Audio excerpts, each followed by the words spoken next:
کیوں نہ بات کریں؟ یہ جن کرسیوں پہ آج تم نے ظالموں جابروں کو بٹھایا، یہ کرسی تو حضرت ابوبکر صدیق جیسے لوگوں کی ہے، یہ تو حضرت عمر جیسے لوگوں کی سیٹ ہے، حضرت عثمان غنی جیسے لوگوں کا کام ہے، مولا علی جیسے لوگوں کا کام ہے۔ غلط جگہوں پہ غلط لوگ بٹھا دی اور پھر جھوٹے کو جھوٹا بھی نہ کہیں، ظالم کو ظالم بھی نہ کہیں۔ ہم سے نہ رقم ہوں گے قصیدے یزید کے، کیونکہ ہم لوگ تو حسین کے سیرت نگار ہیں۔ یہ کیا بات ہوئی؟ آپ سچی بات ہی نہ کریں، کلمہ حق کہیں، ہمیشہ کھری بات کہیں، سچی، گرچہ اپنا نقصان ہو، حق کے ساتھ کھڑے ہونا سیکھیں۔ وتواصوا بالحق، ساری آسانی تھی، امام حسین کو کوئی مسئلہ نہیں تھا، آرام سے بیٹھے تھے۔ آج کتنے موجوں میں بیٹھے ہیں، پیر صاحبان، مولوی صاحبان، خطیب صاحبان، سیاستدان، وڈیرے، موج لگی ہوئی ہے، کسی کو کچھ نہیں کہنا، کچھ کہیں گے تو پھر بندے مخالفت کریں گے۔ تو امام حسین مسجد نبی میں جمعہ پڑھاتے تھے، چپ کر کے بیٹھے رہتے، حضور سید عالم علیہ السلام کے مزار انور کے پاس بیٹھے تھے، بیٹھے رہتے۔ لیکن امام حسین نے فرمایا ظالم حکمران بنے تو وہ قوموں کو تکلیف دیتے ہیں، وہ ملی نقصان کرتے ہیں، وہ امت کا چہرہ مہرہ بگاڑ کے رکھ دیتے ہیں، لہذا کھڑے ہونا پڑتا ہے، کلمہ حق کہنا پڑتا ہے، الہی کلمت الحق کے لیے نکلنا پڑتا ہے۔ آپ اپنی زندگی کے اندر سچی بات کرنا سیکھیں۔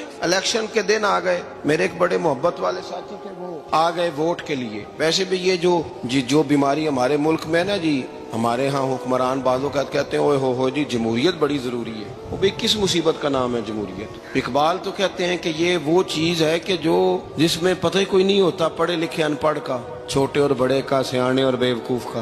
جمہوریت وہ طرز حکومت ہے کہ جس میں بندوں کو گنا کرتے ہیں، تولا نہیں کرتے رہتے ہو ہر وقت۔ قوم کو اس کا حق ملنا چاہیے، غریب کی مدد ہونی چاہیے، انصاف ملنا چاہیے۔ باقی یہ تمہاری کہانیاں ہیں ڈکٹیٹرشپ اور جمہوریت، اور ہمیں تمہاری سمجھ بھی نہیں آتی۔ ہر ڈکٹیٹر کے ساتھ ہوتے ہو، باتیں جمہوریت کی کرتے ہو، جہاں تمہارا دل کرتا کھڑے رہتے ہو۔ ہمیں تو کوئی اس سے غرض نہیں، کام ہونا چاہیے۔ بلکہ جو لوگ قوت نافذہ رکھتے ہیں انہیں سمجھنا چاہیے کہ ملک کی بھاگ دوڑ ہمیشہ مضبوط ہاتھوں میں رہے، اور وہ اس طرح کا نظام وضع کریں، مل بیٹھے سارے ادارے کہ غریب کی سنی جائے۔ وہ مجھے بڑی اچھی طرح یاد ہے جب وہ ایک حکومت ختم ہوئی اور جو ایک فوجی رہ کے گئے تھے 11 سال، ان کی حکومت آئی تو میں باہر نکلا تو ایک بزرگ تھے، وہ صبح صبح ناشتہ بیچا کرتے تھے ہمارے علاقے میں، چاول اور چنے بنے۔ تو میں نے ان سے کہا بزرگوں پتہ لگا جی رات دی حکومت بدل گئی ہے۔ تو فرمان لگے پتر جیڑا مردی بھی آ جائے، میں تو یا چاول بیچ کے روٹی کھانی، ہمیں تو ان سے غرض ہی نہیں، اللہ جانے کون آیا کون گیا، تو کھیل تماشا بنایا ہوا ہے۔ تو جھوٹے کو جھوٹا کہیں۔ میرے ایک دوست ہیں الیکشن لڑتے ہیں، مجھے ایک دفعہ آ کے کہنے لگے آپ نے کبھی ووٹ نہیں ڈالا، اس دفعہ ضرور ڈالیں۔ میں نے کہا نہیں ڈالتا میں۔ کہنے لگے ووٹ قوم کی امانت ہے، تو میں نے کہا امانت کسی بے ایمان کو دے دوں؟ امانت تو امانت دار کو دی جاتی۔ نہیں سمجھے آپ بات؟ یہ سارے کہتے ہیں نا ووٹ قوم کی، تو امانت کس کو دینی چاہیے؟ صحیح بتاؤ۔ چلو ہوں تسی بولنا نہیں، بس دل وچ گل رکھنی، دل وچ دیندے ویسے امانت دارا نہیں ہونا۔ نہیں میں نے کہا بولنا نہیں، ہمیں کسی کو پتہ نہ لگ جائے، دیتے ویسے امانت داروں کو ہی ہو نا۔ یہ اپنے دل سے پوچھو، فیصلہ لو، اللہ سے ڈرو۔ ظالم کا مددگار ظالم ہوتا ہے، ظالموں کا مددگار ظالم ہوتا ہے۔ وہ تیرے میرے ووٹ پر جیت کر جب ظلم کرے گا تو پھر کون ہے جو یہ دعویٰ کرے گا کہ جناب میں ظالم کا مددگار نہیں؟ سوچو سمجھو، غور کرو۔ امام حسین رضی اللہ تعالیٰ عنہ نے فرمایا سچ کو سچ کہیں گے، جھوٹ کو جھوٹ کہیں گے۔ یہ نہیں ہو سکتا کہ جناب ظلم ہوتا رہے اور چپ رہے۔ اور یہ سبق کہاں سے پڑھا انہوں نے؟ مولا علی شیر خدا سے۔ جب حضرت عثمان غنی رضی اللہ تعالیٰ عنہ پر بلوائیوں نے حملہ کیا نا، تو چونکہ حضرت عثمان غنی خالو تھے امام حسن اور حسین کے، حضرت عثمان خالو ہیں، سگے خالو ہیں، تو حضرت مولا علی شیر خدا نے یہ نہیں کہا کہ پتر اتنے بندے آ گئے ہیں، تلواریں ہیں، محاصرہ ہے، باہر نہ نکلنا، بلکہ حضرت مولا علی نے خود اپنے دونوں بیٹوں کو تلواریں پکڑائیں اور حضرت عثمان غنی کے دروازے پہ کھڑا کر کے کہا پتر خیال رکھنا تمہارے ہوتے ہوئے کوئی بھی شخص حضرت عثمان غنی کا دروازہ نہ کراس کر پائے۔ خود اپنے بچوں، ہر جنگ میں حضرت علی ساتھ لے کے جاتے تھے۔ ہم تو بچوں کو دلیری سکھاتے ہی نہیں، بزدل۔ اور کچھ ہمیں بابے مل گئے، وہ کہتے ہیں منڈے نو سایا ہے، میں کہ بابے نو آپ سایا ہے، انہوں بھی کرو دم کراؤ، اس کو نظری سایہ آتا ہے۔ کیسے نادانوں سے پالا پڑ گیا۔